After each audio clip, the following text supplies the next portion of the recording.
Sekarang ni kita berada dalam keadaan yang memerlukan sedikit fiscal disiplin. Kita pada penggal ini saya tak nampak bahawa PMX dan Kerajaan Perpaduan akan sentuh isu pencen.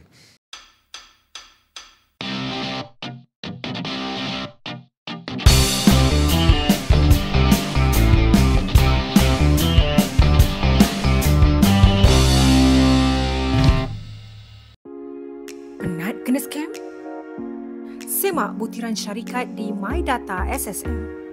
Tak ingin ditipu? Sebelum percaya, semak dulu. Mula dengan semakan, mula dengan MyData SSM. Segalanya mudah dengan MyData.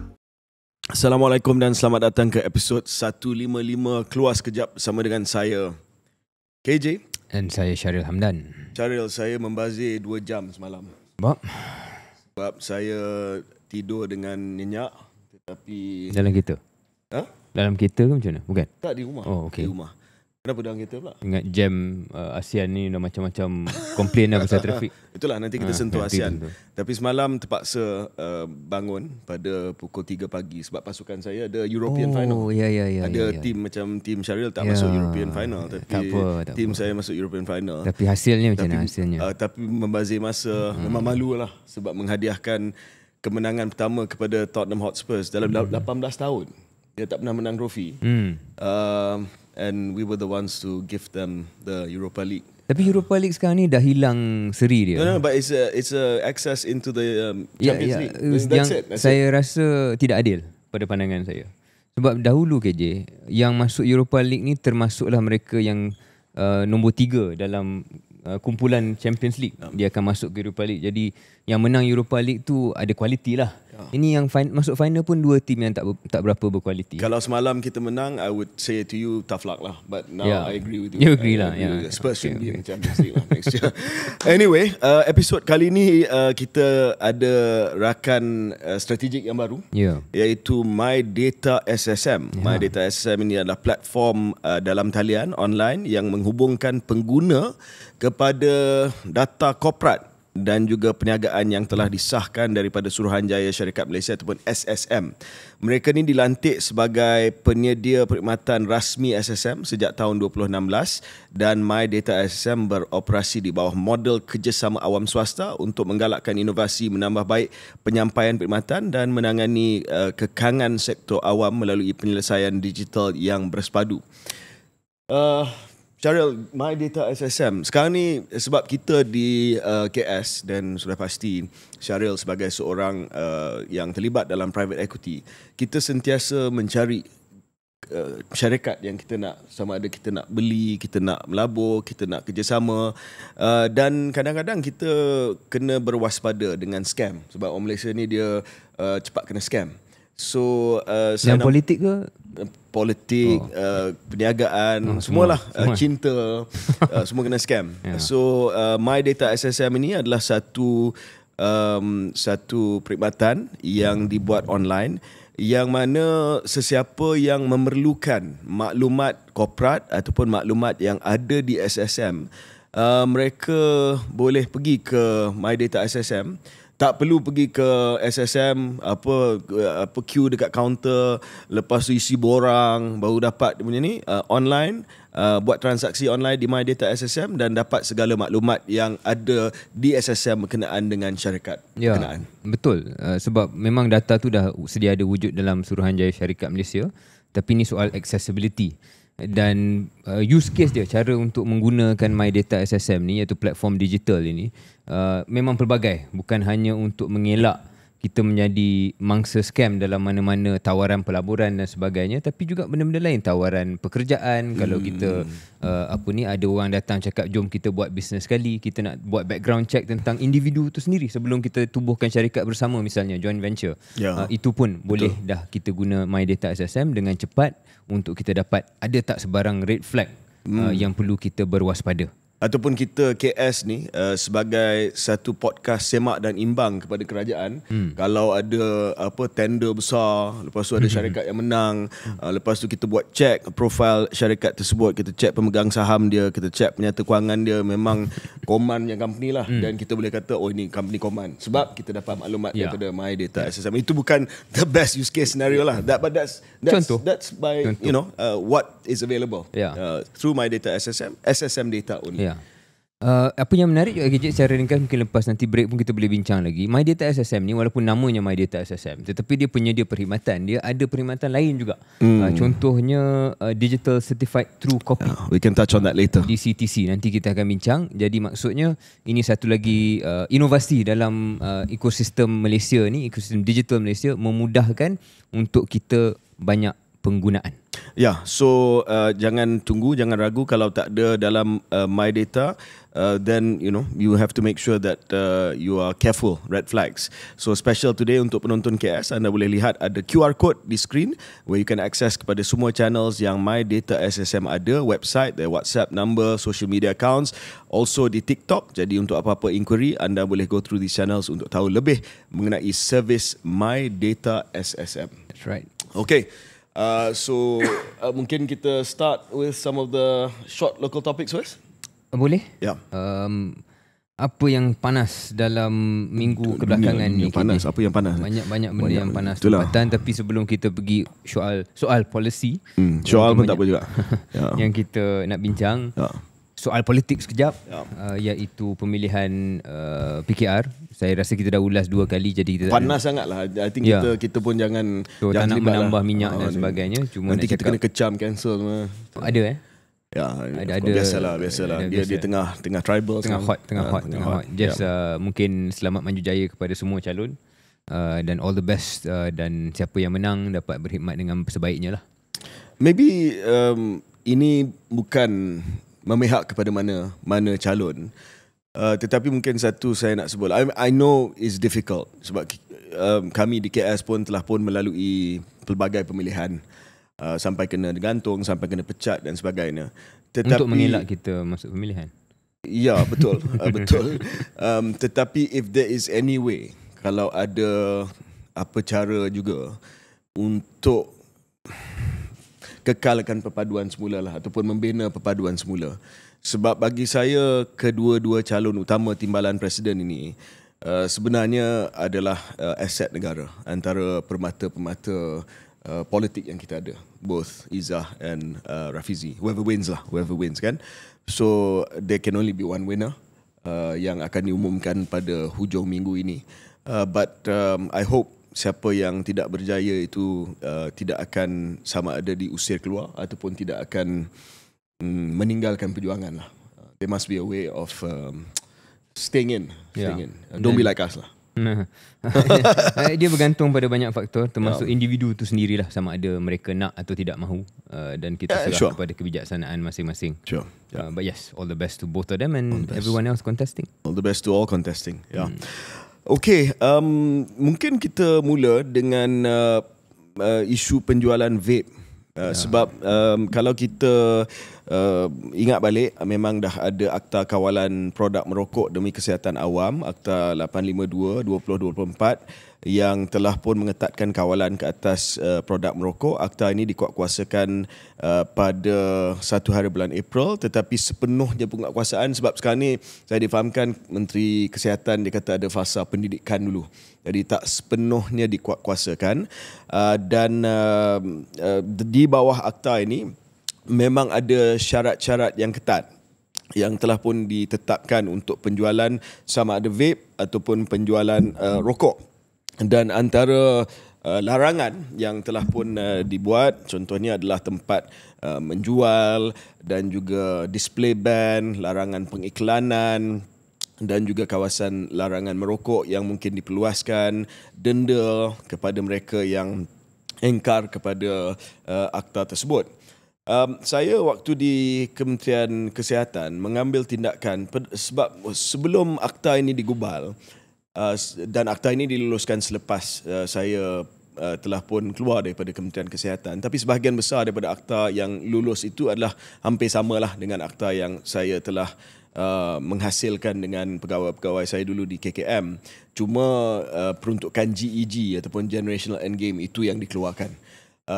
Dan juga ada beberapa perkara yang telah pun dilonggarkan lah dalam akta yang telah pun diluluskan baru-baru ini. Namun demikian, I made the decision, Syaril, because before akta ini memang vape ataupun electronic nicotine delivery systems, that's what the technical term is, ia tidak terkawal langsung, grey area. So tapi kita tahu bahawa memang wujud, tidak ada undang-undang, tidak ada peraturan. So saya kata kena ada peraturan. Tapi pada waktu itu memang ada banyak pejuang-pejuang kesihatan awam, aktivis kesihatan awam yang kata gila ke? Sebab negara macam Singapura dia terus ban vape, memang tak ada vape, dan ada negara-negara yang terus ban vape. Tetapi bagi saya ambil langkah yang lebih langkah yang boleh dikatakan sentris. Saya kata tak, saya bagi GEG in return, dan yang kedua kita perketatkan syarat-syarat penjualan vape, dan ketiga kita kena consider juga bahawa industri ini dah wujud sekian lama, dan memang akan ada ramai yang akan terjejas dari segi ekonomi sekiranya kita terus ban. Dan yang keempat, saya kata walaupun evidence dia masih lagi belum jelas, tetapi there is something to be said about harm reduction, i.e. people switching from smoking cigarettes to vape. And macam saya dahulu, like you before. And walaupun kita tak tahu the long term effect of the vape, the liquid and all that, it seems to suggest that many people who are smoking cigarettes like yourself switch to vape. But now sebab mungkin tidak dikuatkuasakan secepat mungkin, masih lagi dalam fasa pendidikan, apa yang sedang berlaku sekarang ini adalah ada negeri-negeri tertentu yang telah pun membuat keputusan untuk mengharamkan terus penjualan vape. Not even go with the federal law, which is to regulate it. Only certain places can sell vape. Under these circumstances boleh jual vape. Tapi dia kata tak nak. Johor, of course, daripada tahun 2016, Tuanku Sultan Johor pada waktu itu, sekarang ni Yang Pertuan Agong telah titahkan supaya tidak dikeluarkan lesen, sebab PBT keluarkan lesen. So this is where the local government, local laws come in. Kelantan tak pernah keluarkan lesen. Terengganu umumkan langkah untuk melarang sepenuhnya penjualan semua produk vape. Perlis juga cakap benda yang sama, bermula 1 hari bulan Ogos. Kedah tengah study, Selangor tengah buat penguatkuasaan terutamanya terhadap iklan dan juga menyita produk-produk pengiklanan berkaitan dengan vape sebab akta belum dikuatkuasakan lagi, dan Pulau Pinang pun menilai kemungkinan pengharaman vape. What do you think about this when states themselves taking matters into their own hand? The vape players, to be fair, after akta ni keluar, they've made adjustments lah. Dia kata, okay, kalau you allow me to sell, tak apalah. Kalau syarat-syaratnya ketat, okay, we comply to it. So they've invested. They know that vape boleh dijual sekarang ni. Tapi the states have said, well, kita rasa bahawa undang-undang ataupun undang-undang akta persekutuan ni tidak cukup kuat ataupun masih lagi lambat untuk dilaksanakan, dikuatkuasakan. Gambar kanak-kanak, pelajar-pelajar sekolah isap vape di peringkat sekolah rendah, and they took matters into their own hand and they have banned vape. So dua komen awal KJ. Satu ialah ini menutup kelompongan yang wujud tahun lepas kan, ataupun 2 tahun lepas apabila vape dikeluarkan daripada senarai racun. Dan ada lakuna, ada kelompongan dalam perundangan, dan akhirnya pada Oktober tahun lepas dengan akta ini maka menutup. Okay, fine. Maka poin kedua ialah saya fikir apa yang berlaku sekarang ini ialah negeri-negeri well within their rights untuk menggunakan peruntukan dan hak yang ada untuk tak keluarkan lesen dan sebagainya. So that's how dia tak perlu, dia tak melanggar pun peruntukan undang-undang persekutuan. Dia cuma gunakan kuasa yang sedia ada untuk konsisten selari dengan semangat akta persekutuan itu untuk make this move.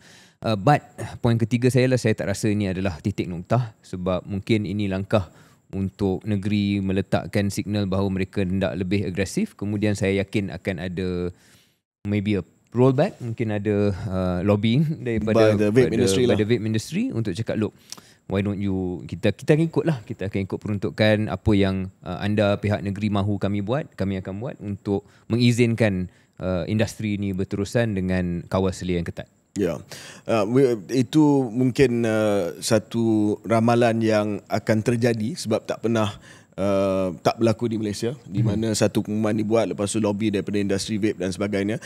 Dan industri vape punya lobby ni boleh tahan jugalah. I know you recall waktu berada di dalam politik, they are politically well connected. Many of the owners of the vape are friends and of family of politician. Dan dia akan kata, oh, kita ni peniaga-peniaga Melayu, Bumiputra. Itu biasa poin pertama. Kita yang Bumiputra entrepreneur, takkan nak bunuh yang Bumiputra entrepreneur.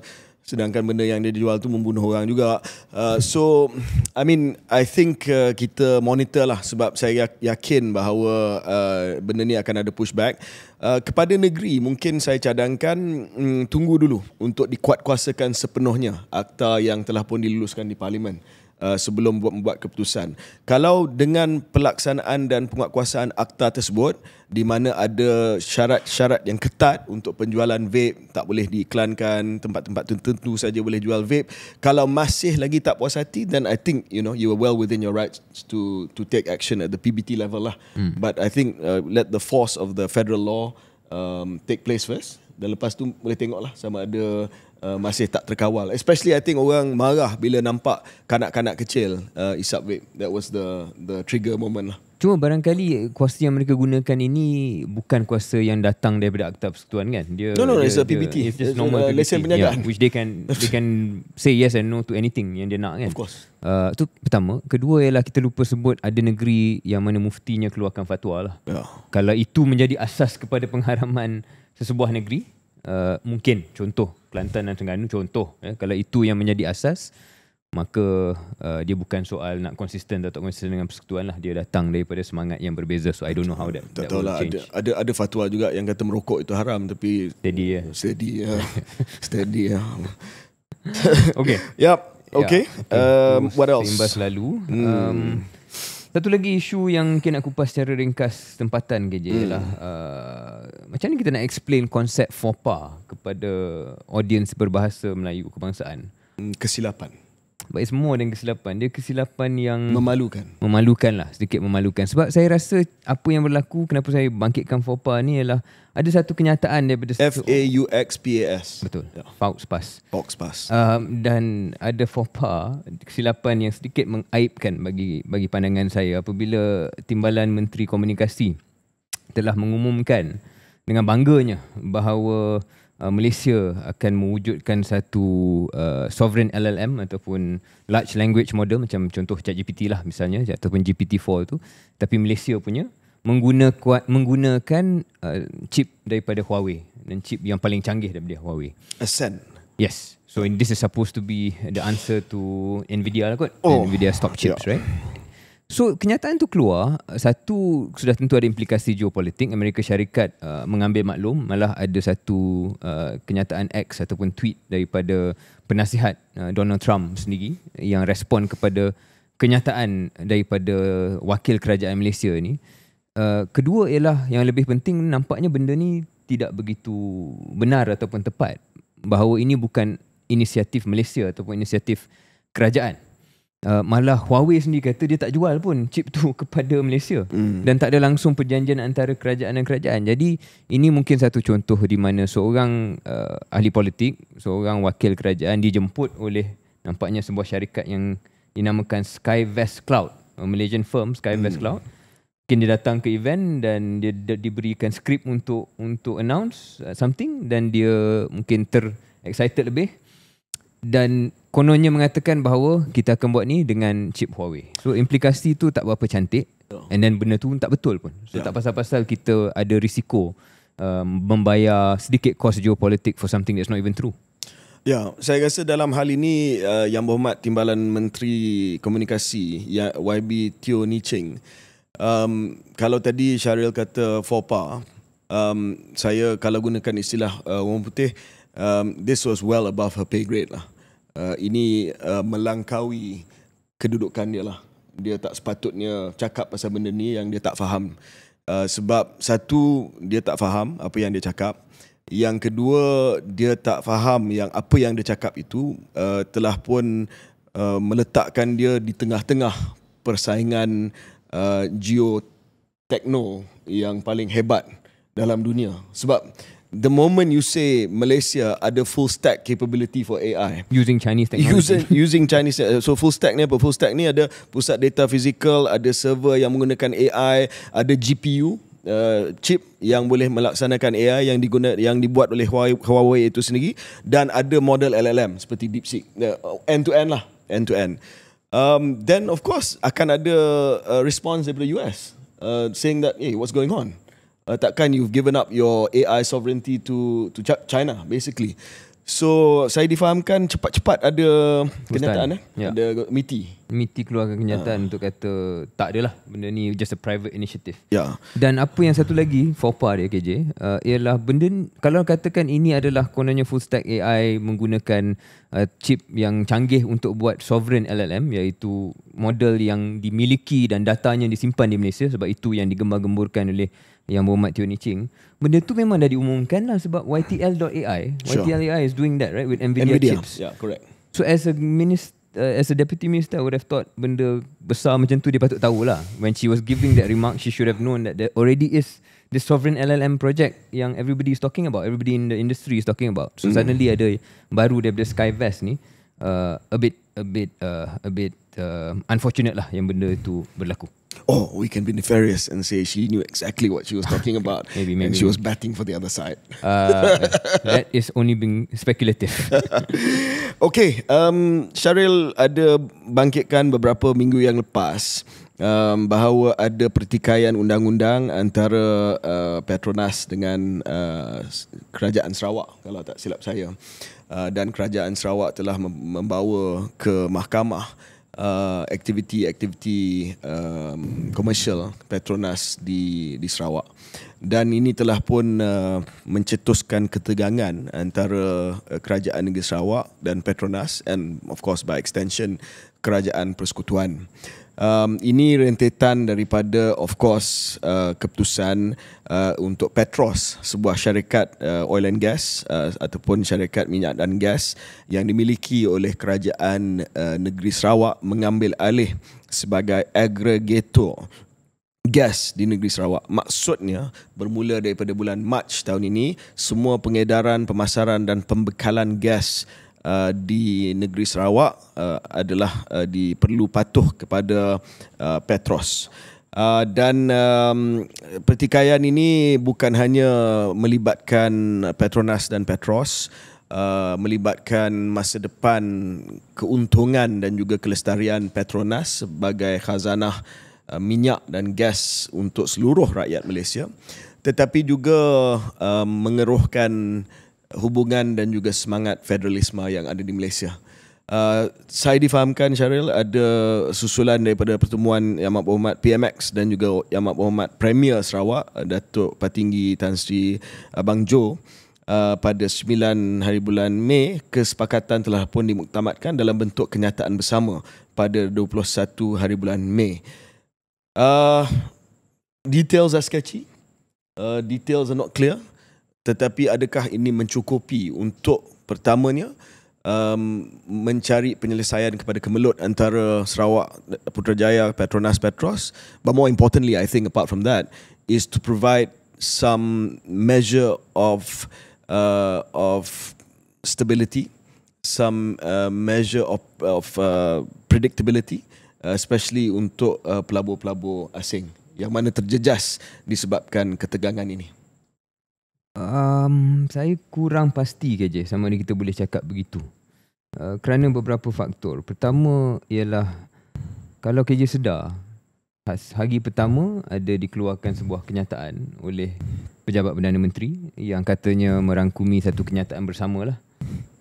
Keesokan harinya Kerajaan Negeri Sarawak keluarkan kenyataan sendiri, yang mana intipati itu walaupun tidak bercanggah secara jelas, tapi nadanya sangat berbeza. Nuansanya berbeza.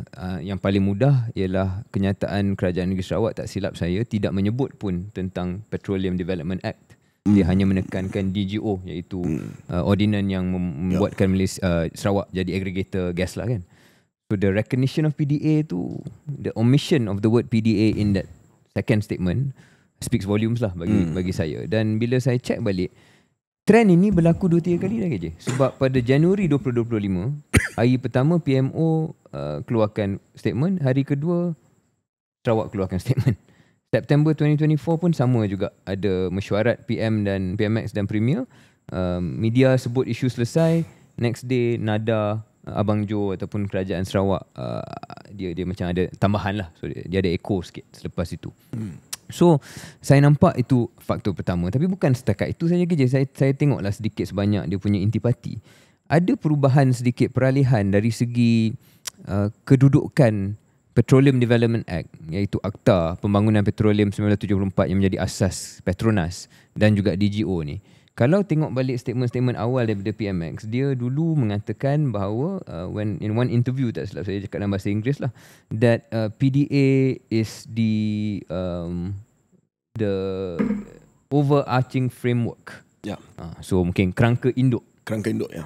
Tapi sekarang ni bahasanya dia tak cakap dah PDA kerangka induk. Siapa PM ataupun kenyataan bersama, dia akan cakap dia joint dengan DGO. PDA dan DGO dibaca bersama.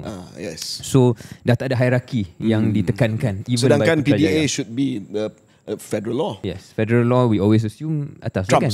Trump's state law. I guess Sarawak has a different point of view, tapi my point is even Putrajaya nampaknya slowly conceding this hierarchical relationship kepada satu yang lebih okay lah, kita wujudkan bersama, kita baca bersama, dan we kick the can down the road and figure out day by day lah how it is kan. Dan bila kita buat begitu, okay, untuk jangka masa pendek nampak ada beberapa benda yang dipersetujui atas kenyataan pertama itu. Misalnya disebutkan bahawa sebarang kontrak Petronas tidak akan terganggu oleh apa-apa yang dibuat oleh Kerajaan Sarawak, so boleh jalan. Soal ekspor LNG pun Petronas boleh teruskan. Tetapi dia tak sebut apa yang berlaku selepas itu. Apa yang akan berlaku selepas all whatever contractual obligations is done. Is done. Is it still going to be the same? I don't suspect kawan-kawan kita dari Sarawak setuju. Dan di situ akan ada kesan kepada keuntungan Petronas. Betul.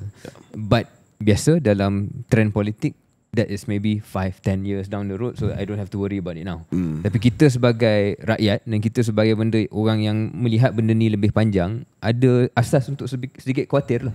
Sebab benda ni saya tak nampak ada penyelesaian muktamad dalam kenyataan-kenyataan ini, lebih kepada holding pattern, and then we'll deal with it as we go along. Dan mungkin itu akan bergantung pada dinamika kepimpinan masing-masing. Dan yalah, saya terpaksa cakap bahawa mungkin solusi untuk menangguhkan sebarang keputusan yang tuntas itu adalah satu-satunya solusi yang ada dalam keadaan politik sekarang. Sebab keadaan politik sekarang tidak mengizinkan mana-mana pihak untuk impose. PMX cannot really impose, and of course Sarawak, this is the limit of its imposing on federal government lah. Sebab itu mungkin langkah yang hanya ada kepada mereka adalah kerangka ini. Baca sekali DGO dengan PDA, whatever existing contract jalan dulu, yang lain tu kemudian besok baru kita bincang. Kita bincang. Dan ada benda yang tidak disebut, tak silap saya, lah apa yang berlaku di Terminal Miri, all that lawsuit atau whatever it is lah kan. That legal not solved yet. Tak dikatakan ditarik balik pun. So carry on. Saya nak bincang dalam segmen kedua tadi, tapi saya rasa lebih kemas kita selesaikan semua isu tempatan segmen pertama sebab belum setengah jam lagi. Cadangan daripada Datuk Seri Azalina Osman Said, Menteri Undang-Undang dan Reformasi Institusi. Ini dapat banyak komen cara sebab dia cadangkan supaya kerajaan menaikkan umur persaraan wajib untuk penjawat awam daripada 60 ke 65 dengan alasan ataupun dengan hujah bahawa ramai individu berumur 60 tahun ke atas masih lagi sihat, waras, aktif dan berupaya menyumbang kepada sektor pekerjaan. Tambahan pula umur persaraan hakim di Malaysia of course adalah 65 tahun dan beberapa negara ASEAN mempunyai had umur persaraan yang lebih tinggi. Of course, benda ni telah pun, as you can imagine, mengundang pelbagai kritikan bagi orang yang berumur. Of course, mereka meraihkan cadangan ini sebab dilanjutkan 5 tahun lagi. Tak payah lanjutkan kontrak setiap tahun, obvious sangat, boleh sampai 65 tahun. Tidak ditujukan kepada mana-mana pihak. Dan ada pandangan daripada golongan muda yang mengatakan bahawa ceiling itu semakin jauh lah. Nak naik semakin jauh. Senior yang dah tua-tua ni will still be there for another 5 years. Jadi saya punya jalan ke puncak itu lagi jauh lah, lagi jauh. So what are the pros and cons for you? Benda ni tak boleh dibaca tanpa kita memahami satu konteks, sama dia setuju tak setuju, iaitu penuaan di Malaysia lah. Kita memang aging society. Jadi life expectancy itu dah meningkat di Malaysia sekarang ni, tak silap saya 77 tahun. Late 70s lah. Late 70s. Maka tempoh untuk insya-Allah seorang median itu hidup selepas persaraan sedia ada agak panjang, dan kita sedia maklum apakah kesan kepada masyarakat dengan KWSP-nya tak cukup, dengan pendapatannya tak cukup dan sebagainya lah, semua beban kepada sistem kesihatan awam dan sebagainya. Ini bukan kita mengadili individu, kita mengadili dalam kita merangka sebuah masyarakat yang boleh bergerak mampan. Jadi benda ni memang is a policy issue that all countries have to deal with. So, biasanya bila meningkatkan retirement age ni, one of the biggest considerations is when your life expectancy is higher lah. And so bila benda tu datang sekali dengan social safety net yang dilihat masih lagi rapuh, maka ada argument untuk benda itu berlaku. Kalau tanya saya, memang biasanya orang muda tak berapa gemar sebab macam KJ sebutkan tadi. Cuma saya kembali kepada benda yang saya selalu fikirlah, iaitu sekarang ni ekonomi agak berbeza. Dan saya tak rasa hubungan itu begitu langsung lagi dah. Maknanya kalau dulu mungkin when people late to leave their jobs, susah untuk you replace. Tapi sekarang ancaman kepada pekerjaan memang datang daripada benda lain, kecerdasan buatan dan sebagainya. Dan this old relationships lah between retirement age and young people moving up, I think hubungan itu tidak lagi begitu jelas. So kalau ini salah satu cara untuk membantu masyarakat, I'm not against it. Okay, I present 3 views against this. Okay. One is that, saya faham bahawa mungkin ancaman kepada pekerjaan itu bukan hanya datang daripada melanjutkan usia persaraan, tapi juga datang daripada kecerdasan buatan dan sebagainya. Tetapi kita tak boleh menafikan bahawa budaya sebuah organisasi itu, dia akan jadi tepu sekiranya tidak ada satu turnover di peringkat atasan lah. Sebab kalau orang itu akan dilanjutkan 5 tahun lagi, maksudnya dia akan ada knock-on effect untuk beberapa tahun. Dan kalau kita nak tengok dari segi the dynamism of the organisation with the new leader coming in, new ideas coming in, that's going to be put off for another 5 years. Dan orang yang tunggu 5 tahun lepas akan datang selepas 5 tahun. So dia akan ada kesan kepada organisational dynamism to me, if this is in place. Not just one off, tetapi dia akan ada kesan mungkin untuk satu generasi. Yang kedua, dan ini poin sebagai bekas Menteri Kesihatan. Ya, memang kita sekarang ni ada life expectancy yang lebih lanjut, ataupun sekarang ni kita hidup lebih lama daripada dulu. But the extra years in our life, Syaril, are not healthy. So nak kata mereka ni semua cergas, mereka semua ni waras, seperti mana yang kita semua tahu, kita ada kadar NCD, non-communicable disease, jantung, hypertension, diabetes yang sangat-sangat ketara dan tinggi. So kalau kita apply ni pukul rata kepada semua, not necessarily mereka yang 60 hingga 65 ni are actually still fit and healthy. In fact, many of them are already chronic patients, dan akan ada cost associated with that, yang membawa saya kepada poin yang ketiga. Sekarang ni kita berada dalam keadaan yang memerlukan sedikit fiscal disiplin. Kita pada penggal ini, saya tak nampak bahawa PMX dan Kerajaan Perpaduan akan sentuh isu pencen, yang mana kita pernah cadangkan satu ketika dahulu, Syaril, pengambilan baru kepada perkhidmatan awam mestilah dihijrahkan sepenuhnya kepada KWSP, skim KWSP, dan tidak lagi menerima pencen kerajaan seperti mana yang ada pada hari ini. Guess what? Kalau kita melanjutkan daripada 60 to 65, that beban is the legacy system pension, legacy system pension. So you got to pay them for another 5 years. Mungkin dalam 5 tahun itu gaji dia akan naik dalam 5 tahun tersebut. Dan biasanya mereka yang di hujung-hujung perkhidmatan ni, their gaji is at the top of their band lah. so pension bill will also go up. So kita tak habis fikir tentang kesan kepada kedudukan fiskal sekiranya kita buat untuk semua. Maksudnya semua 60 ke 65 akan ada kesan kepada organizational dynamism, akan ada kesan dari segi kesihatan mereka sendiri yang saya nampak di Malaysia ni memang ada banyak chronic illness, dan ketiga dari segi beban kepada pencen akan naik dengan ketara sekali. So my suggestion is that yes, study it properly. Mungkin kita bagi option on a case by case basis. Ada mereka setengah orang, I don't think for every function kita perlu lanjutkan daripada 60 ke 65. Tetapi mungkin ada specialized function. Sebagai contoh, again, Kementerian Kesihatan, specialist yang terpaksa bersara pada usia 60 tahun. Maybe that specialist tak sabar nak pergi ke sektor swasta. Tetapi ada specialist yang don't mind to continue for another 5 years, or for certain specialized functions, engineering, technical functions, whatever, kita bagi option untuk mereka melanjutkan selama 5 tahun. Tetapi kalau nak bagi sebagai satu policy untuk semua, I'm not for it lah. So saya rasa point KJ tu valid. My only response to, especially your third point, itu soal kewangan lah kan, implikasi knock on dia.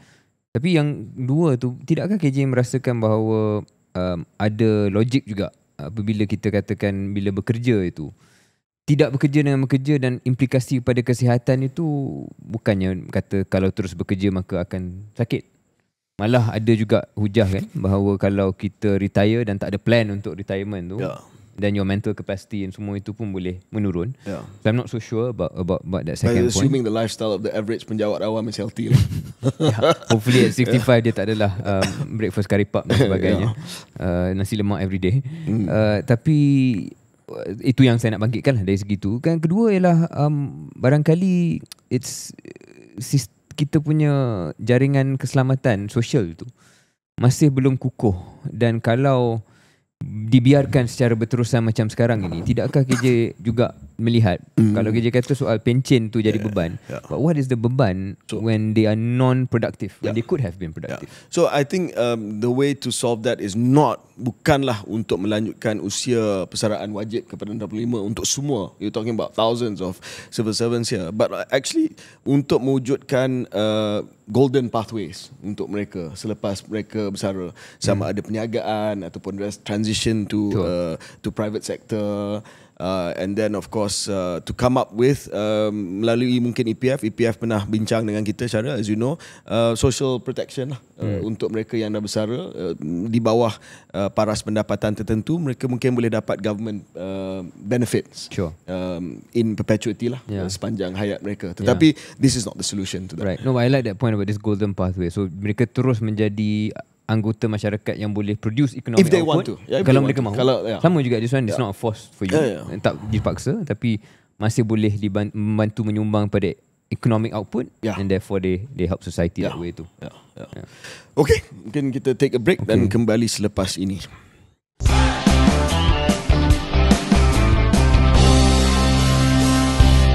Have you ever wondered, my data documents you receive are truly authentic? With DCTC, simply scan to verify your documents. DCTC, smart innovation to keep you protected. Thanks to My Data SSM, DCTC is changing how we verify documents. Selamat kembali ke episod 155 Keluar Sekejap yang dibawa khas oleh My Data SSM. KJ, tadi kita dah cakap tentang soal scam, soal bagaimana kita gunakan My Data SSM untuk akses data dalam SSM sebelum kita buat sebarang keputusan pelaburan, sebarang keputusan perniagaan dan sebagainya.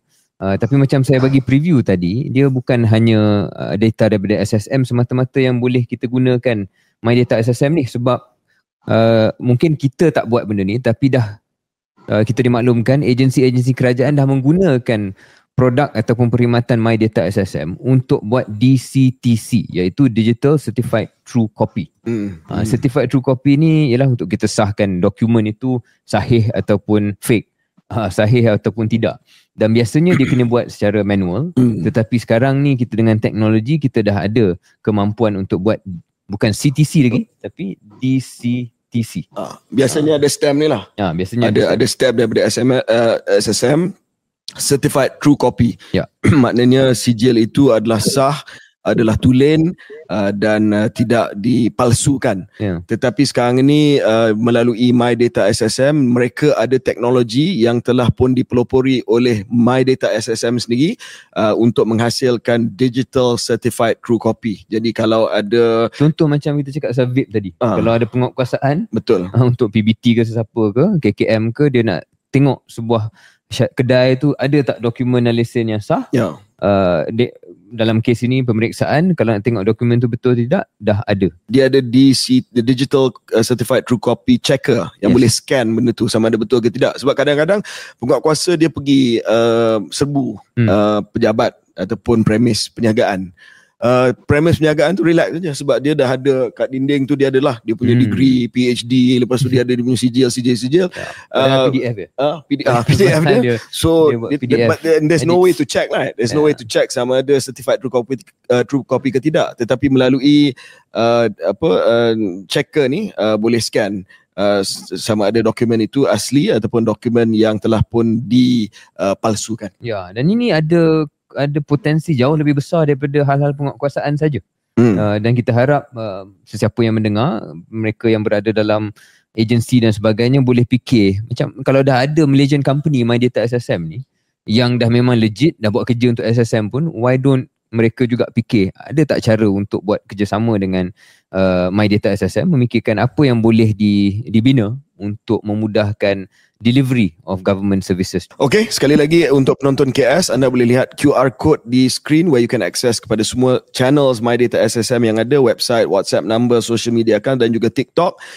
Dan kalau ada apa-apa inquiry, terutamanya yang seperti mana yang kita sebutkan tadi, bukan hanya dokumen-dokumen yang ada di SSM, tetapi kalau nak dapat perkhidmatan digital certified true copy, nak tengok dokumen SSM sama ada dokumen itu ada QR code dan kita boleh tengok sama ada ianya tulen sah, kita boleh gunakan My Data SSM dan semua ini adalah sah di bawah Malaysia Digital Signature Act 1997 mengikut undang-undang yang telah ditetapkan untuk dokumen digital seperti yang kita sebutkan tadi.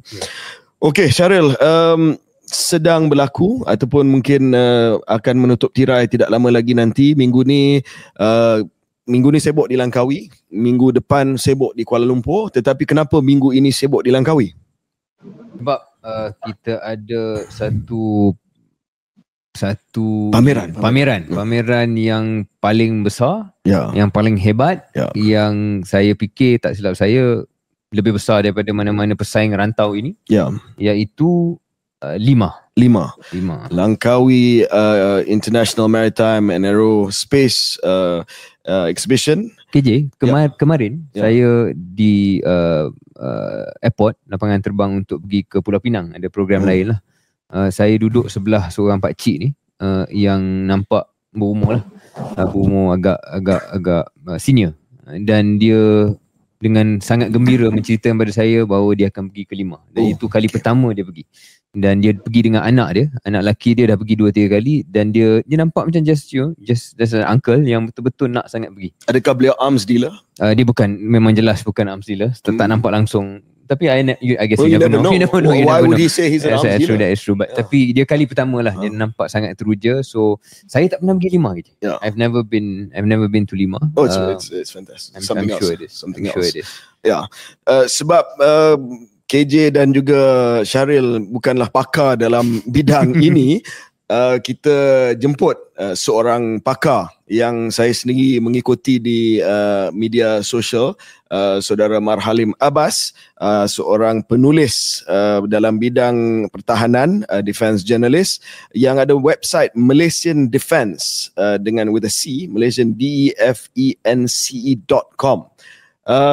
Assalamualaikum saudara Marhalim, apa khabar? Khabar baik, penat sikit lah baru balik ni. Pada 5 petang tadi baru sampai. Dah balik ke KL dah? Ya, baru petang tadi sampai ke KL. Sebab saya memang pergi masa trade day saja. Sebab senang sikit buat kerja. Bila public day ni penuh sangat orang lah lagipun. Bila semua makcik-makcik datang dengan datang dengan kerusi roda semua. Jadi kita boleh buat kerja. Jadi kita tunggu masa trade day sajalah. Trade day ni segmen-segmen untuk syarikat-syarikat, untuk end user, Ya, betul. Okay. Budak-budak mungkin Saudara Mat Halim boleh ceritakan sikit apa kelainan 5 tahun ini. Saya difahamkan ada MOU sampai 11 bilion ringgit, ada 96 kontrak, ada petunjuk, ada aset-aset daripada Brazil, Perancis, Itali, Singapura, Indonesia, Amerika Syarikat, macam-macam lah. Tema dia tahun ini, Innovate Today, Thrive Tomorrow. So apa cerita? Adakah kita berjaya membeli aset-aset baru yang hebat yang boleh mempertahankan kedaulatan negara kita? Kalau ikut begitu, tidak juga. Pasal kali ini hanya pembelian yang sign pun masih LOI saja untuk kereta perisai 136 bilion. Dan tiada pembelian pesawat ataupun kapal yang sepatutnya yang kita perlukan sekarang jugalah. Dan kebanyakan kontrak-kontrak tu adalah kontrak yang lama, basically tahun 2024-25, dan kebanyakannya pun untuk tentera darat dan untuk tentera udara dan tentera laut. Kebanyakannya hanyalah tender maintenance begitu saja dan bukannya aset sendiri. Memang ya. Teruskan. Memang dia punya volume tu tinggi tapi kebiasaannya begitulah, sebab dia orang kan dia lebih kepada show and tell lah saja. Bukan sebab saya dah pergi 5 ni sejak 1995 lagi. Dan memang kita 2 tahun sekali ni dia akan tu, tapi sebenarnya throughout the years pembelian sebenarnya dilakukan di luar 5, dan kadang-kadang di 5 hanya orang kata public show contract signing lah saja. Dan kali ini seperti biasa tiada aset yang besar yang dibeli atau ditandai kontrak semasa 5 itself.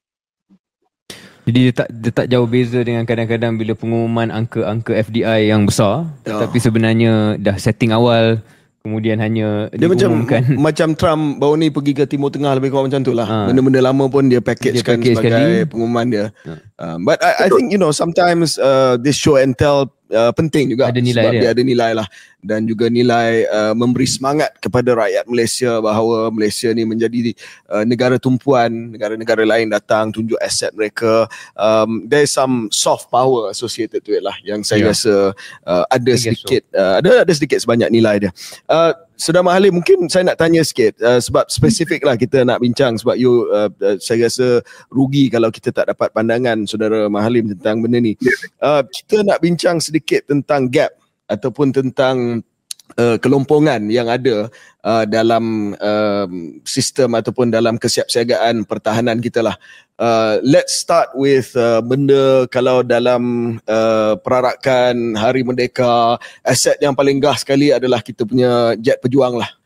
Dan saya nak tanya sikit dari segi gap kita. Kalau kita tengok jumlah jet pejuang, Malaysia ni kita kalau nak banding dengan Singapura, jangan banding lah, dia jauh ke hadapan. Kalau tak silap saya 100 lebih jet pejuang.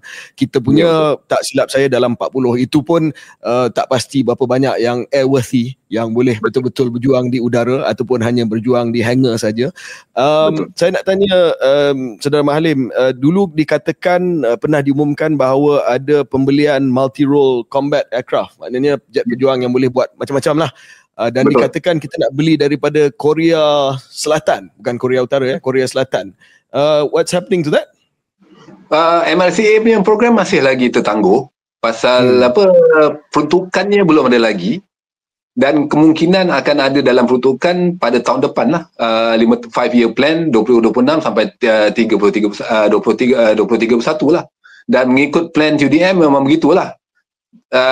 Tetapi seperti biasalah, macam dulu kita plan TDM plan akhirnya government yang kena decide what they going to spend or not on or where.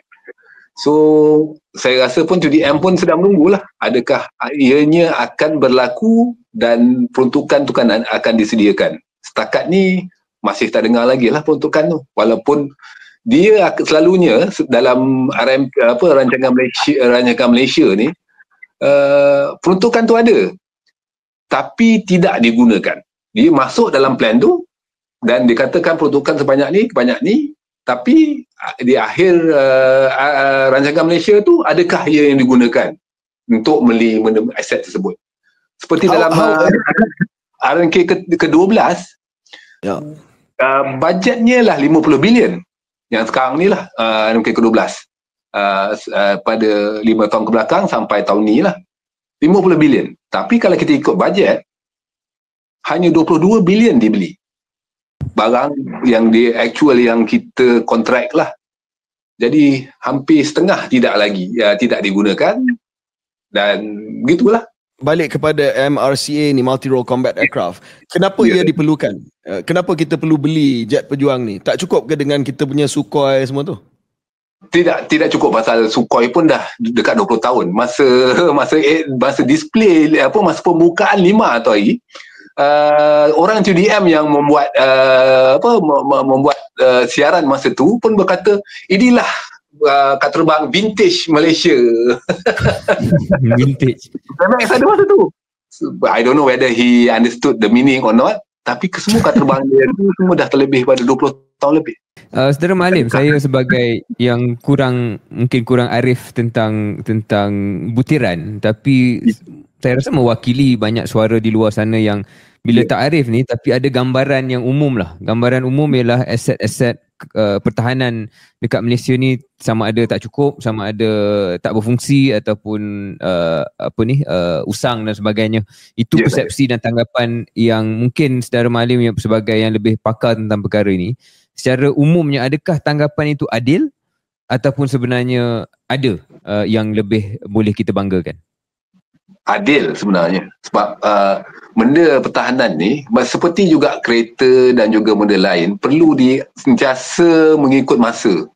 Walaupun dia orang akan kata hours apa semua, tapi sebenarnya tidak begitu. Ianya memerlukan pembaharuan yang selalu, yang perlu diperbaharui dan juga diganti setiap masa.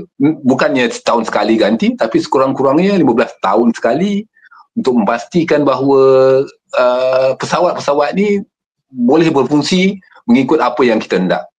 Dan juga selain pada pesawat, kita kena ingat senjata-senjata yang dibawa oleh pesawat ni, peluru berpandu, bom, semua benda ni pun akan perlu selalu diganti, sebab selalunya dia punya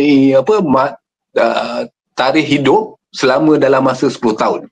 So masa kita beli Sukhoi itu 2007, hampir semua senjatanya sekarang pun dah time expired.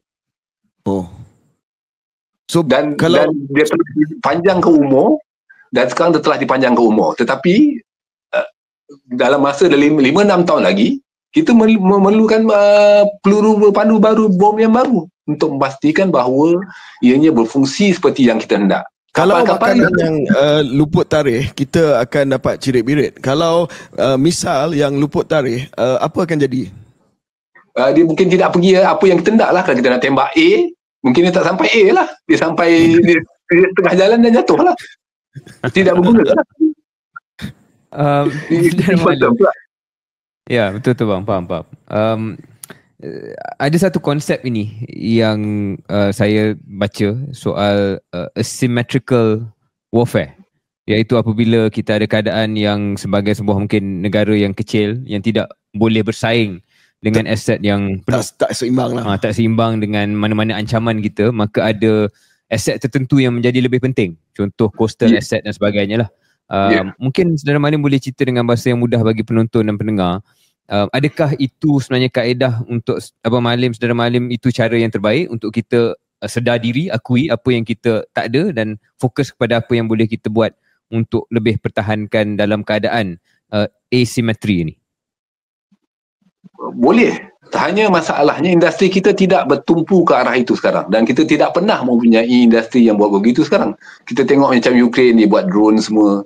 Kita tiada syarikat yang buat begitu. Kita boleh import dan juga pasang di Malaysia, tapi setakat ini mengikut apa yang saya lihat, dia memerlukan juga bajet, dan kita secara kolektif negara tidak menunjukkan indikasi untuk berbuat begitu. untuk menyimpan apa senjata, peluru untuk masa-masa yang untuk emergency lah. Jadi kalau nak cerita pasal asymmetric warfare, kita punya benda yang kita buat sekarang pun tidak menjurus ke arah mana-mana satu. So kita nak asymmetric warfare, conventional warfare pun kita tak buat. So macam mana? So tadi Saudara Mahalim ada sentuh tentang industri pertahanan. Saya rasa sebab this is the first time kita bincang dengan detail berkenaan dengan pertahanan. Menarik ni. Next time kalau boleh datang ke studio, kita jemput Saudara Mahalim untuk datang ke studio dan boleh bincang lebih lanjut lagi. Tetapi kita dengar dan saya pun dalam kerajaan dulu saya tahu ada banyak industri syarikat-syarikat tempatan yang terlibat dalam pertahanan, DevTech, macam-macam lah. Bukankah mereka dah diberi peluang untuk menghasilkan kereta kebal dan lain-lain? So apa sebenarnya masalah dia sekarang? Okey, kita tahulah the tragedy berkenaan dengan LCS, Literal Combat Ship, itu memang titik hitam lah dalam industri pertahanan kita. Tetapi ada juga success story. Betul. Tapi industri pertahanan ni sekarang bergantung juga kepada bajet. Itu jadi isunya. Jadi chicken and egg. Kita nak bina industri, tapi at the same time we don't want to spend. Kita beli A 10, okey, kita simpan 10 tahun, kita beli lagi 10 lagi A. So macam mana industri boleh hidup? Takkan boleh hidup.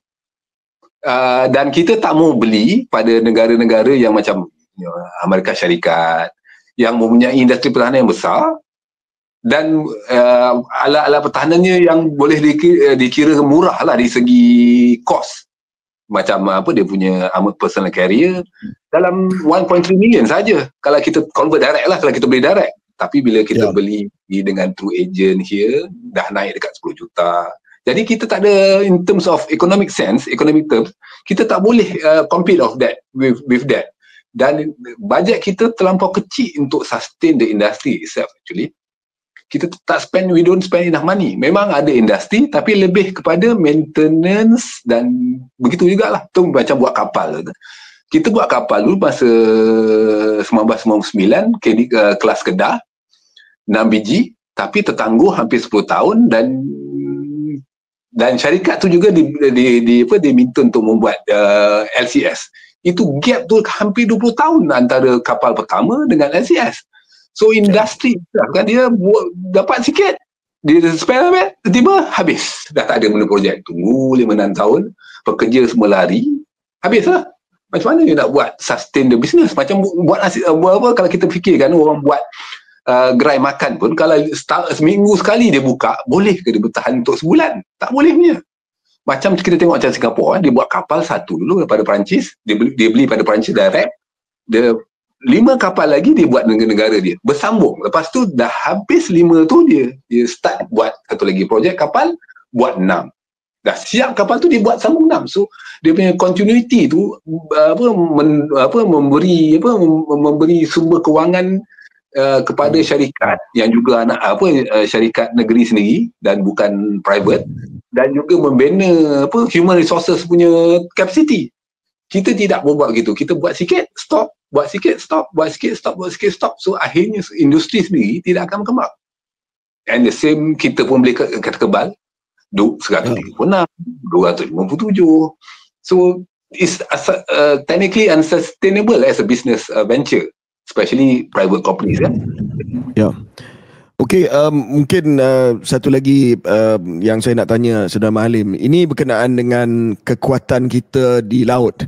Sebab kita boleh dikatakan Malaysia dari segi sejarahnya kita adalah negara maritime. Sejak zaman Kesultanan Melaka, we are maritime nation. Tetapi saya nampak ini apa yang saya baca dalam berita, apa yang kita dengar dalam news dan sebagainya. Sekarang ini aset kita, kapal-kapal perang kita, kalau nak dibandingkan dengan Coast Guard daripada China, pun tak boleh nak compete, dan itu akan memberi kesan kepada kita. Sebab sekarang ni kita tahu bahawa pertindihan sempadan, klaim China kepada South China Sea, mereka sentiasa membina di atas atoll, di atas island-island yang ada di Laut Cina Selatan, tak termasuk gangguan yang diberi kepada nelayan-nelayan daripada Malaysia, daripada Vietnam dan sebagainya. How far behind are we from where we should be in terms of naval power? kalau kita nak melawan China, kita kena fikir US pun takut dengan China. Tapi memang sebenarnya kita pun memang tentera laut tidak mempunyai kapal yang cukup dan kapal yang betul untuk membuat kerjanya sendirilah. Untuk Coast Guard China lawan lah, at least jaga kedaulatan kita. Betul. Tapi itulah kapal tak cukup. Tu FPMM pun kapal tak cukup juga. Bila buat kapal, sangkut. Pasal bagi dekat company yang tidak ada pengalaman dan juga kewangan yang kuat. Jadi kalau ikut sebenarnya memang kita memerlukan banyak kapal lagi, tapi sampai sekarang kita masih lagi memakai Petrolcraft fast attack craft yang dibeli pada 70-an dan 60-an dulu.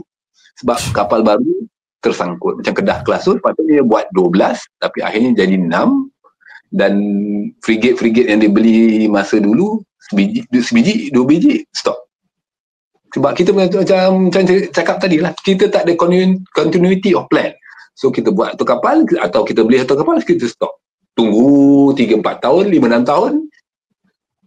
Jadi sentiasa armada kita turun naik kekuatan. Dan sekarang memang kekuatannya amat menurun lah, pasal tiada pembelian aset yang baru. Kapal baru masuk tak ada. Misal baru ada beli tapi belum masuk lagi pasal kapal belum siap lagi. So kita asyik tertangguh-tangguh lah. Kita punya untuk menjaga kedaulatan negara ni semuanya asyik tertangguh. Dan kerajaan saya faham semua ni, tapi sejak dari dulu dalam 20-30 tahun lepas kita punya mentality ni dalam government, as far I jumpa dengan orang Kementerian Dalam Negeri, orang Kementerian Luar Negara dan juga kewangan, bahawa kita nak perang dengan siapa. Itu yang mentality kena kurangkan sikit tu, sebab kita tak tahu siapa orang nak perang dengan kita. Kenapa kita nak perang dengan siapa? Ya, tak, itu memang bukan, mungkin hujah tu orang boleh terima 10 tahun lepas, tapi saya rasa hari ni itu bukan hujah yang boleh diterima lah. Bukan kita nak perang dengan siapa, tapi lagi kalau jumpa orang Kementerian Kewangan yang jaga duit ni pasal nak beli ikan terbang semua, nak beli kapal, benda yang semua akan diberi. Alasan sama akan diberi. Kita nak perang dengan siapa? Dia bukan pasal kita nak perang dengan siapa. Kita nak articulate apa masalah kita di Malaysia ni. Tak perlulah kita nak publicly, tapi dari segi kita baca Kesah Putih Pertahanan, kita pun masih paling jauh untuk menentukan bahawa apa hala tuju pertahanan kita. Sebab dulu masa kita punya kapal banyak, helikopter kapal banyak, masa kita ada existential threat, the komunis. Sekarang ni sejak 89 tiada yang boleh kita nampak depan mata lah. Jadi itu yang menyusahkan. Mungkin ATM ada, tapi dia orang pun tak akan cakap publicly siapa musuh negara Malaysia. Macam Singapura dia senang dia kata, kita negara kecil, orang akan bully kita, akan buat. Kita negara besar, apa kita nak buat kalau orang masuk air kita, masuk laut kita semua, apa kita nak buat? Kita tak pernah articulate benda tu. Ya, satu kekhawatiran yang serius KJ, saya rasa mungkin wajar kita ada satu slot yang lebih panjang pada tarikh yang lain untuk bukan bincang pasal aset sahaja, tetapi strategi pertahanan secara keseluruhan dalam dunia dan geopolitik yang tak menentu ini. Saya rasa tak naklah dalam 10-20 tahun generasi akan datang menyalahkan generasi ini kerana tidak ada visi yang lebih panjang dan realistik. Ya, I think mungkin saya nak close dengan mengatakan bahawa threat perception kita sekarang ni sudah berbeza. Kalau dulu threat perception kita datang daripada, macam sudah Mahalim katalah, datang daripada CPM, Communist Party of Malaya. Kalau tengok doktrin latihan tentera kita, banyak counter insurgency warfare, CIW, itulah makanan ruji untuk semua rekrut di tentera darat. But now we have many threats, state actors, non-state actors, cyber actors. Kita ada yang melibatkan sempadan, a grey zone. Dia bukan hot zone lah, dia bukan perang yang sebenar, dia grey zone. So bila Coast Guard China datang tu, dia grey zone lah. Dia datang, dia guna siku dia dengan kita. That's grey zone tactic lah. Dan we are woefully inadequate. To me, nak jawab apa pandangan yang Saudara Mahalim kata yang datang daripada setengah pegawai di perbendaharaan, I think in this day and age, the principle of deterrence is still valid. Deterrence maksudnya kita ada penumbuk tak semestinya kita guna, tapi orang tahu yang kita ada penumbuk. Kalau dia tahu dan mereka semua tahu yang Malaysia tak ada penumbuk sekarang ni, bahayalah. That's the point. Tapi satu lagi, Holy Grail kita adalah tentera darat. Kena ingat, tentera darat ni siapa di atas tentera darat tu? Siapa atas tentera darat tu? Raja-Raja Melayu tu. Sebab tracknya outside tau. Dah tracknya outside. So kalau tracknya outside, adakah kita perlu memberi tumpuan kepada tentera darat atau memberi tumpuan kepada kita negara maritim? Adakah buat lebih kapal, lebih tentera udara? Sebenarnya saya nak melanjutkan perbincangan ke arah itu juga, tapi takut tak cukup masa, sebab I feel ada sedikit asymmetry of resources lah. Mungkin ada argument yang boleh mengatakan bahawa size yang fit for purpose itu tidak menepati apa yang ada sekarang untuk tentera darat, tentera laut dan tentera udara. Resources, adakah resources itu perlu ke arah situ atau perlu ke arah baru? That's what I mean lah. Okay, terima kasih Saudara Mahalim. Thank you, that was a great discussion, dan hopefully kita boleh dapat penampilan Saudara Mahalim secara fizikal satu hari nanti. Terima kasih. Thank you. Terima kasih. Thank you.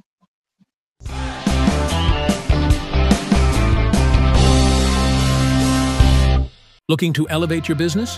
From KYC to leads to due diligence. My Data API, fastest processes and real-time data. My Data API, trusted by leading brands. Grow with My Data API. Selamat kembali ke episod 155 Keluar Sekejap. Episod ini dibawa khas oleh My Data SSM. My Data SSM tadi kita ceritakan perkhidmatan ini boleh digunakan oleh sesiapa saja untuk mengenal pasti kesahihan sebuah syarikat ataupun sebuah entiti perniagaan, terutamanya kalau sekiranya kita nak buat due diligence, kajian berkenaan dengan syarikat tersebut, mungkin kita nak buat pelaburan ataupun kita nak buat bisnes dengan dia, kita tak tahu, kita tak nak pergi SSM, kita tak nak queue, kita boleh pergi ke My Data SSM untuk dapatkan penyata kewangan, profil syarikat dan juga maklumat berkenaan dengan pemegang saham syarikat yang berkenaan. Tadi juga kita ceritakan tentang dokumen-dokumen sah di bawah satu teknologi yang disediakan oleh My Data SMM, iaitu Digital Certified True Copy ataupun DCTC. Maksudnya bila dah ada dokumen SSM yang digital, dekat bawah sekali akan ada QR code, dan QR code itu boleh gunakan DCTC checker yang disediakan oleh My Data SSM untuk tahu sama ada dokumen itu sah, dokumen itu tulen, dan dokumen itu tidak diubah ataupun tidak diganggu, not tampered with.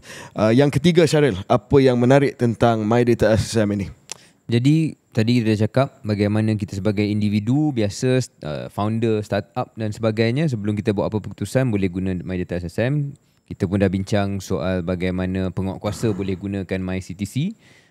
Yang ketiga yang saya rasa agak menarik juga ialah bukan setakat dua kelompok itu, tapi kelompok ketiga ialah business owner sendiri ataupun enterprise sendiri, perusahaan-perusahaan besar macam contoh TikTok Shop. Bila dia nak onboard dia punya seller, dia boleh gunakan platform My Data SSM untuk semak status pendaftaran dan kesahihan seller yang mereka nak onboard itu, dan disebabkan ada teknologi API untuk integrate, maka boleh terus pembayaran dan sebagainya datang melalui My Data SSM. So sebagai contoh TNG Digital, kalau nak mohon sebagai merchant, dia akan verify, dia akan sahkan guna data SSM, which is through My Data SSM juga. Dan juga macam-macam lah saya difahamkan My Data SSM ada API, maknanya dia ada link lah. Dia ada link dengan syarikat-syarikat fintech, dengan kebanyakan syarikat-syarikat e-wallet, insurtech dan sebagainya yang bergantung kepada data yang datang daripada My Data SSM untuk memastikan bahawa ekosistem syarikat tersebut adalah ekosistem yang bersih, tidak ada fake document, tidak ada scam company, dan segala proses know your business boleh dilaksanakan melalui My Data SSM dan dapat disahkan, verify melalui API, dan API itu wujud dengan sebahagian besar daripada pemain-pemain digital ataupun tech kewangan. Even startup kalau nak cari investor, pitch deck mesti letak info syarikat yang sah. Macam kita sebagai startup, KS ni startup, kita sedang mencari investor. Kalau tak ada data yang verified daripada My Data SSM, saya rasa investor pun takut untuk melabur bersama dengan kita. So memang kalau kita founder startup, kalau kita freelancer yang berdaftar, kalau kita nak apply grant, macam-macam fungsi dalam kehidupan ni boleh kita onboard melalui platform My Data SSM. Make sure your business is credible but also seen to be credible. So bila your company ada info dan ada dalam sistem yang rasmi macam My Data SSM, yang antara sistem yang rasmi oleh SSM, then you are semak lulus ready. So to all your business owners, startup founders, policy makers, civil servant dan sebagainya, My Data SSM is where trust begins. Search, verify, trust. Dan juga dengan digital CTC, DCTC pun ada. Inovasi dah ada, tinggal orang nak guna atau tak nak guna saja. So jangan tunggu-tunggu, jangan ragu. Kalau tak ada dalam My Data, maybe don't trust it yet. Istimewa untuk hari ini, untuk penonton dan pendengar KS, anda boleh lihat ada QR code di skrin di mana anda boleh akses kepada semua saluran My Data SSM yang ada, website mereka, nombor WhatsApp, media akaun media sosial. Mereka juga ada di TikTok. Jadi untuk apa-apa persoalan, pertanyaan, boleh melalui saluran-saluran tersebut untuk mengetahui lebih lanjut perkhidmatan My Data SSM. And Cheryl, in the realm of corporate t-shirts, I must say that these corporate t-shirts are pretty nice. Pretty nice. Not too bad at all.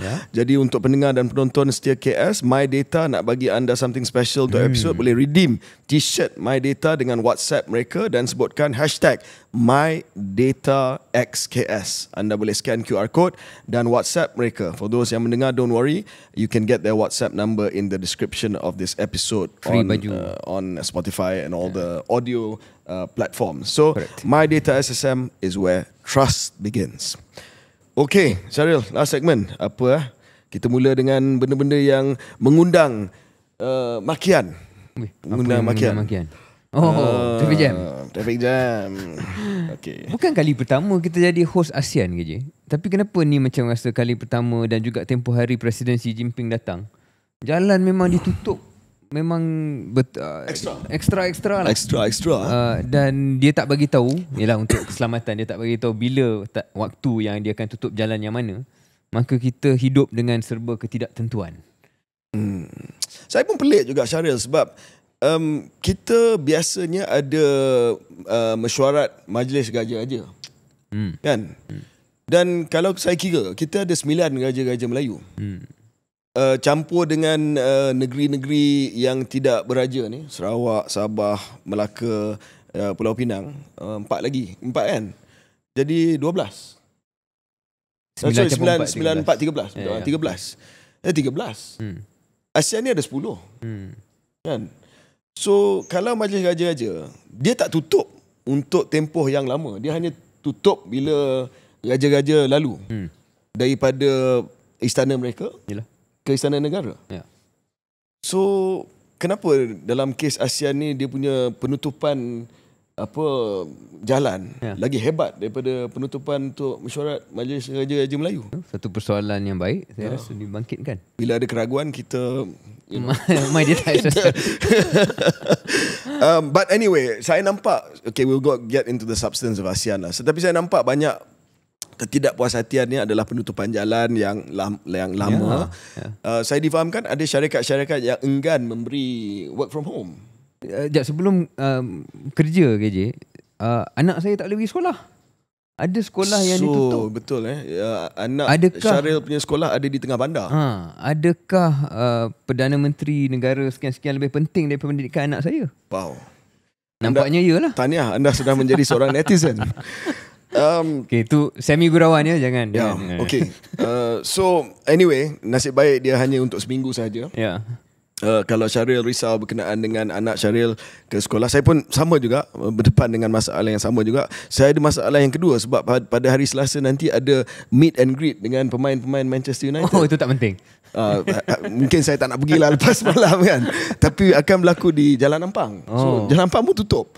So saya tengah fikir macam mana nak jalan ke Jalan Ampang.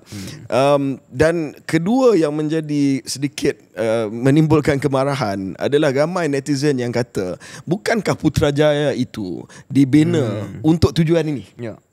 Maksudnya Putrajaya ni bukan hanya pusat pentadbiran kerajaan persekutuan, tetapi Putrajaya adalah juga pusat protokol untuk persidangan antarabangsa. Sebab itulah kita membina PICC, Putrajaya International Convention Centre. Sebab itulah jalan-jalan di Putrajaya semua boulevard yang besar ataupun jalan-jalan yang lebar. Tetapi mungkin I don't know mungkin I'm just speculating here. Mungkin dia punya hotel tak cukup untuk sampai taraf untuk ketua kerajaan di Putrajaya. Sebab Putrajaya nak kata hotel yang sesuai untuk ketua kerajaan. Kurang. Betul? Ada good Chinese restaurant tapi kita tak nak sebut hotel mana lah. Mungkin untuk retreat jabatan ataupun kementerian okey lah. Tapi nak letakkan Perdana Menteri maybe I don't know. That's why kalau di KL ni ada macam-macam pilihan lah. Dari segi 5 star, 6 star, I don't know. Tetapi anyway, kita harap pada penghuni Kuala Lumpur terutamanya dan Lembah Kelang kesabaran yang tinggi pada minggu depan. Dan kepada majikan, kalau boleh lah, KS menyeru agar memberi kelonggaran untuk work from home. Kalau dulu kita work from home selama 2 tahun, saya rasa seminggu takkan mengganggu produktiviti sangat kot. Dan kepada policy maker kita, kepada pemimpin-pemimpin kita, harap dapat empathy sikit lah. Sebab minggu depan banyak akan menyusahkan rakyat Malaysia. Kepada ketua-ketua kerajaan yang datang daripada negara-negara ASEAN, selamat datang ke Malaysia. Where you have no traffic jams. But ASEAN ni apa? Okay, kita akan bincang ASEAN minggu depan. Sebab belum lagi kita nak dengar apa yang akan berlaku. Tapi kalau Syaril di tempat PMX sebagai pengurusi ASEAN, apa Syaril akan memberi tumpuan? By the way, Syaril ada tak menonton interview dengan Al Jazeera? PMX interview dengan Al Jazeera? Ada. Sepintas lalu saya nak kata interview itu memang interview sampah lah. Because dia ada masa dalam setengah jam. I'm not saying what she raised is not important, but it's as though she was interviewing the Prime Minister of Cambodia. You know, I mean, you can ask one question and move on. Tapi dia lebih nak tanya berkenaan dengan, of course saya bukan nak mengecilkan kes itu, tetapi asyik tanya dia PM berkenaan dengan kenapa orang tu dan juga undang-undang negara Cambodia. Sampai PM pun jam. Kata macam, you know, maybe you should be asking Hun Manet or Hun Sen. Hun Manet lah, the Prime Minister of... sampai PM kata, I will offer you to set up a meeting. PM jadi Sus Akbar kepada Perdana Menteri Cambodia. Anyway, what would you look at for ASEAN if you PM? I don't know, tough lah. Sebab saya rasa satu perkara besar yang saya nampak ada kekecewaan dari pihak saya dah bangkitkan beberapa kali. Saya semakin lama semakin kurang keyakinan bahawa ASEAN mempunyai kemampuan dan iltizam dan kemahuan dan struktur yang perlu untuk menemui cabaran dunia sekarang. Dan atas semangat itu, saya lihat bahawa kali ini sama macam sebelum-sebelumnya, mungkin bincang keluarkan kenyataan yang agak moderate dan tidak begitu mengancam, sama ada soal krisis di Myanmar, sama ada soal Laut Cina Selatan, sama ada soal tarif dan Trump. Tidak ada bite lah, tidak ada kesepakatan yang akan boleh you know, one thing about Trump dengan tarif ni, KJ sedar tak? Bila Trump meletakkan satu angka tarif kepada Kesatuan Eropah, secara tak langsung dia telah mengesahkan bahawa Kesatuan Eropah itu satu blok yang relevan. So bila dia orang nak negotiate pun, dia negotiate as a block lah. Tapi dalam kes ASEAN ni, dia pecah perintah semua angka yang berbeza. Jadi tak ada pun insentif untuk ASEAN unite, dan selama ni pun susah untuk ASEAN unite. So I think it's a block yang sebenarnya is facing beberapa persoalan tentang apakah relevance dia. Tetapi selain daripada pesimism saya tu, satu yang saya mengharapkan dalam kepengurusian ASEAN Malaysia ni ialah kerangka digital ekonomi. yang saya rasa wajar diprogreskan dengan cukup besar pada tahun 2025, dan kedua ialah ASEAN Grid. Sebab kalau Malaysia hendak mengeksport tenaga dan sebagainya, we need this ASEAN Grid for ourselves as well. So those are the two things yang kalau saya letakkan bukanlah KPI tapi kemahuan saya yang dicapai oleh Malaysia dalam tahun 25 ni is those two things. I did a bit of research on a bit more deep dive on the ASEAN Grid.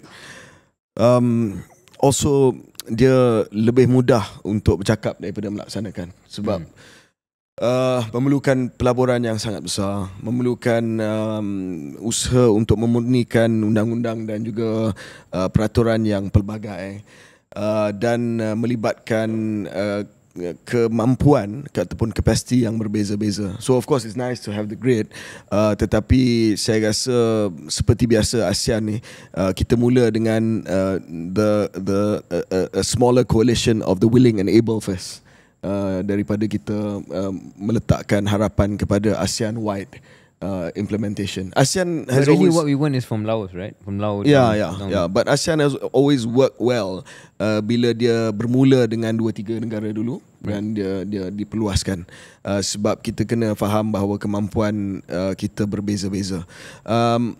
On Myanmar, saya harap akan ada sedikit momentum ke arah penyelesaian kemelut di sana, sebab kemelut sana semakin teruk, tidak ada penyelesaian, tidak ada apa-apa komitmen terhadap konsensus 5 perkara yang tertangguh selama ini. Saya tak pasti sama ada dengan dilantik Thaksin Shinawatra sebagai penasihat tidak rasmi kepada PMX dan juga beberapa pemimpin-pemimpin statesman ataupun negarawan-negarawan daripada negara-negara lain yang dibuat oleh PMX boleh membuahkan hasil pada sidang kemuncak ASEAN ini, sebab satu ketika dahulu ada pertikaian kenapa dilantik Thaksin, kenapa dilantik pemimpin lama seperti ini. Inilah masanya untuk menunjukkan bahawa lantikan itu ada nilai dan juga membawa satu penyelesaian kepada kemelut dan konflik di Myanmar. On South China Sea, I don't think we're going to see anything lah. Saya rasa tidak akan melihat any code of conduct, progress on the code of conduct. Bottom line, apa yang sebagai penganalisis KS kita nak cakap adalah China prefers to drag its feet as long as possible on the code of conduct. Code of conduct ini adalah untuk menjamin free navigation di dalam Laut Cina Selatan, tetapi China lebih suka kepada status quo di mana tidak ada code of conduct. Code of conduct ni maksudnya akan ada rules lah, akan ada dia punya peraturan dan juga syarat-syarat dan undang-undang, dan code macam mana boleh menggunakan kawasan-kawasan perairan di Laut Cina Selatan. But China of course would like to stall that, especially bila dia nampak bahawa US dah disengage daripada kawasan ini. Inilah masa untuk mereka, macam kita sebut dengan Saudara Mahalim tadi, impose its presence, especially its naval presence in Southeast Asia. Last, mungkin ada kaitan dengan topik yang seterusnya yang kita nak bincang. I don't know if you noticed, Syaril, tapi EU, apart from having a unified position against the tariffs with Trump, dan baru-baru ni EU pun telah menandatangani perjanjian dengan UK, probably the closest thing to a semi-reset after Brexit, adalah bahawa EU ada satu almost, bukan nak kata semua negara EU lah, tetapi major EU powers have really come up in terms of expressing moral outrage to what's happening in Gaza now. As you know, kita di KS sentiasa cover apa yang berlaku di Gaza, terutamanya apabila genocide ini bermula. Tetapi sekarang ini semakin kritikal, semakin tenat keadaan di Gaza. Saya difahamkan bahawa kalau tidak ada bantuan kemanusiaan, mungkin akan ada 14,000 kanak-kanak dan bayi yang akan mati kebuluran dan mati daripada penyakit-penyakit dalam tempoh masa yang terdekat. And this is, you know, it's happening at a lower scale, sebab yalah dah ada that ceasefire, tapi sekarang ni Netanyahu pun dah umum bahawa akan ada land invasion yang akan bermula selepas ini. And I think coming back to ASEAN, just to link it to the final topic, PM sebagai seorang yang lantang bercakap tentang isu Gaza. Saya harap bahawa Datuk Seri Anwar akan menyatakan hasrat untuk mendapatkan deklarasi daripada semua negara ASEAN berkenaan dengan apa yang berlaku di Gaza. Ada negara di ASEAN ini yang ada hubungan diplomatik dengan Israel, yang agak rapat dengan Israel, and I think it's important for PM as a chairman to ensure yang dia boleh dapat kata sepakat, terutamanya daripada negara tersebut. Sebelum kita cakap tentang Gaza, balik pada ASEAN, apa yang KJ nampak boleh menjadi pencapaian Malaysia dalam tahun 2025 ni? Sebab sekarang ni dah bulan 5 dan saya nampak ada risiko bahawa there's a lot of cakap dan events tutup jalan dan sebagainya, tapi dikhawatiri pada bulan Disember nanti orang Malaysia sendiri akan tanya, what did we actually achieve? What did Malaysia's chairmanship actually achieve during 2025? KJ nampak ada risiko tak benda tu kosong? Ataupun there will be some wins? Well, I mean, kalau ia kosong pun, itu adalah par for the course. Par for the course lah. That's indictment of ASEAN itself lah, not of Malaysia. Maknanya you didn't rock the boat lah. ASEAN ni adalah terbaik sebab dia tak rock the boat. Tak buat apa. Dia not to say tak buat apa, maintain the peace. ASEAN, saya akan argue bahawa mungkin Syaril agak critical terhadap ASEAN, tapi sometimes sebab dia tak berapa dynamic, dia tak integration tak deep macam European Union, tapi it succeeded in keeping peace between in a very volatile region. Tapi saya difahamkan kalau nak ni pelancaran deklarasi Kuala Lumpur, saya dikatakan kerangka dia dah ada lah draft tu. Deklarasi ini menekankan aspek tadbir urus, rantau yang baik, transformasi digital. So I think there can be some wins in terms of digital integration. I think, you know, kalau kita betul-betul nak go for the low hanging fruit, something that affects people, you know, cross border payments, QR code, using of QR code, all that kind of stuff, onboarding of SMEs with you know, common interoperability, digital fintech. I think that should be what we are focused on. Yang lain semua kesiapsiagaan strategik, komitmen kolektif untuk bergerak melangkaui retorik. That's all retorik lah. Tapi saya rasa kalau nak fokus on something, digital integration. Agree. Digital integration, digital economy, mungkin kemenangan yang boleh dikomunikasikan dengan lebih hebat pada second half of the year. Okay, on Gaza. So saya nampak memang trend yang KJ sebut tu, bahawa ada semakin banyak negara-negara Eropah khususnya yang mula menyuarakan moral outrage. Of course, part of us is like, what took you so long? Tapi ia juga kesinambungan kepada apa yang saya sentiasa rasa, bahawa sebenarnya Eropah ini dia tidak sama dengan Amerika Syarikat lah dari segi even kepimpinan kerajaan dia. Sebab perlu kita ingat ada satu negara dalam Kesatuan Eropah yang pernah menjadi koloni, iaitu Ireland. Dan Ireland ini sebenarnya sebuah negara yang sangat rapat dengan Palestin, dan sebenarnya majoritinya bersama dengan perjuangan Palestin, dan kerajaan-kerajaan kepimpinannya daripada dulu pun sentiasa menyuarakan nada dan posisi yang agak berbeza daripada mungkin Eropah yang lain. Tapi kita juga ada Sepanyol yang sudah pun bersama dengan Ireland mengiktiraf negara Palestin itu, ataupun hak untuk mewujudkan negara Palestin itu. It's already been recognized by Spain and Ireland, officially recognized the state of Palestine dari bukanlah sekian lama, tapi dah dalam kes Sepanyol saya rasa dalam awal isu di Gaza ni sudah pun menekankan posisi tersebut. Sekarang ini di UK suspended free trade talks with Israel.